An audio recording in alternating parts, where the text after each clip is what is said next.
Thanks, guys.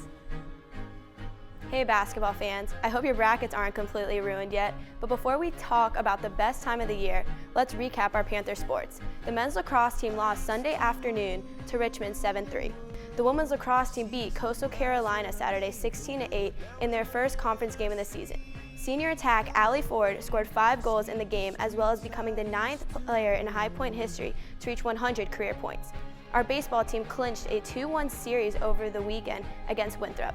The men hit the road this week with a midweek game at North Carolina Central today and a series play in Maryland over the weekend. Now time for some March Madness. The Elite 8 game shocks people around the country. First, let's start with the biggest upset. Number 10 Syracuse knocked off number 1 UVA Sunday night, advancing to the Final Four. Syracuse wasn't even projected to be in the tournament, and now they are making history by playing in the Final Four. Number 2, Oklahoma knocked out number 1 Oregon, beating the Ducks 80-68. Number 1 UNC won as predicted, beating Notre Dame 88-74. The journey to a national championship continues April 2nd when Villanova takes on Oklahoma and UNC takes on Syracuse. The women's basketball team lost last night to Coastal Carolina 79-53 in Conway, South Carolina. Leader Kayla Keys led the team with 21 points to move into second place on the HPU's Division I scoring list with 1,340 career points. Sophomore Kat Harris chipped in with 7 points. The men's and women's lacrosse teams kicked their season off this weekend.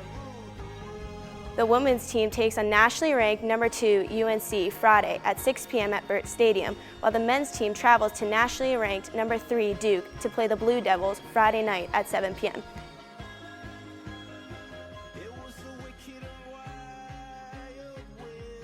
From the Nita Quabain School of Communication in High Point, North Carolina, we welcome you to the Panther Report. I'm Brooke Lazarus. Crazy weekend in the sports world. From last night's NCAA championship to High Point sports, we have a lot to talk about. That Chris Jenkins and Nate Britt are siblings. I mean, legally in 2007, Britt's family adopted him, and I just think it was so heartwarming, and the Jenkins scoring the game winner. Can't ask for anything better. It's probably an awkward family dinner. Absolutely. Besides the championship game yesterday, we cannot forget opening day. From the West to the East Coast, 22 teams opened their seasons, excluding the Yankees and Boston, who were both postponed for weather. The baseball team clinched a 2-1 series win over the weekend against Winthrop. The Panthers hit the road with a midweek game at North Carolina Central today.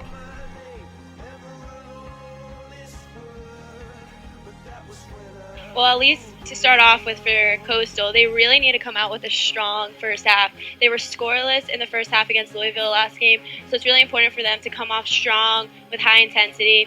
So for the Panthers, they really need to keep up their high-pressure defense and winning ground balls and causing turnovers like they have been.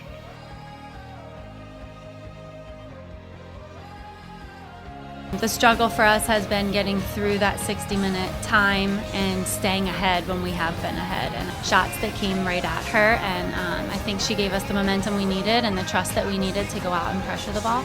And when we pressure ball, we're really good. So I think that, between those caused turnovers.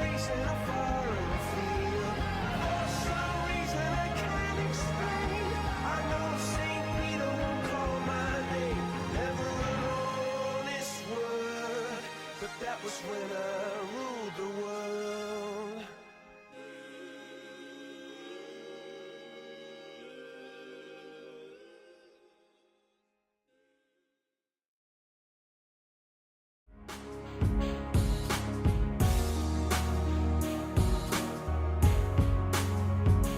I was drafted by the Ohio Machine, and it was a very special moment. We were all watching TV with all our teammates, and to see how happy those guys got, it was pretty emotional. And having Matt get drafted right after to, his hometown team it was pretty special to be there for that moment with him too.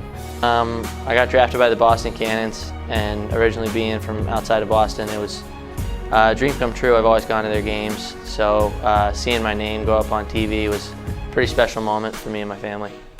Beating Thistle for the first time, off the field, it's kind of funny. You meet a personality right away, and you kind of gravitate towards him just because, it's obvious you learn later that he grew up in a family with older brothers as well, which is the same as me, and you kind of gravitate towards those people, and that's the thing that, kind of molded right onto the field right away. He was a very impressive player, and we kind of complement one another, so it's something that just works on and off the field. First time I met Dan Lomas. It was kind of weird. I actually thought that he was an upperclassman first time I met him, just because he kind of seemed like he knew everybody already, and then I figured out that he just is always acting like that.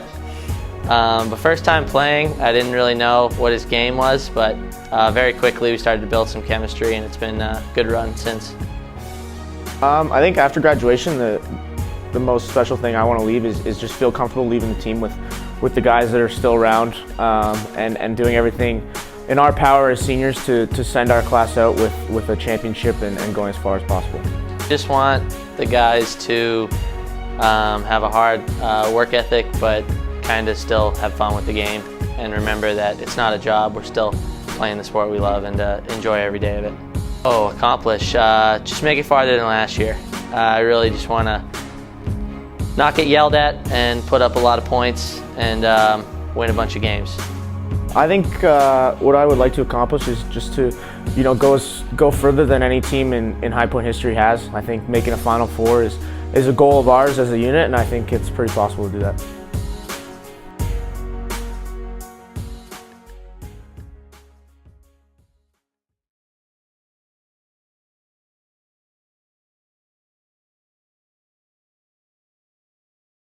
We've gone from being a program that people know about to now kind of nationally recognized. Been on national TV. We have guys that have been on SportsCenter top 10 plays. We've been to 3 postseason tournaments in a row, 3 regular season championships in a row, one of only 5 teams in the country, 6 teams in the country that have done that. So these guys have had the most wins of any class in school history. So these guys have done a tremendous job for us, both on the court and off the court. If you've been around him, you know the type of personality he is. He's very outgoing. He gets along with anybody. Doesn't matter who you are, where you're from. He gets along with everybody, and he's just one of those guys that is kind of the face of your program. And when he goes out in the community, everybody knows who he is, but he engages with little kids, he engages with older people. Anybody that he comes into contact with usually leaves with a very positive feeling and impact from him. So having that personality, being a guy that's smiling all the time, laughing, joking, it's just kind of helped everything that we try to do with our program, both here in the community and nationally. I think our freshmen have come along really well. You never know with bringing in a new group of guys, whether it's a freshman or a junior college kid, how exactly they're going to progress. And I think those 2 guys have had a great attitude. They weren't playing a lot early on, and now they're in the rotation and playing major minutes for us. And so I'm really happy with their progress. But I think the guy that's shown, if you want to say the most improvement, Miles Bowman, just being able to get on the floor. He hasn't played in a year and a half or 2 years because of 3 knee surgeries. So for him, major improvement. You hate to see kids not be able to play anymore because of injuries, and so now he's being rewarded for all his hard work. So he's excited, it's fun to watch him, and I hope it just keeps going the way it's going.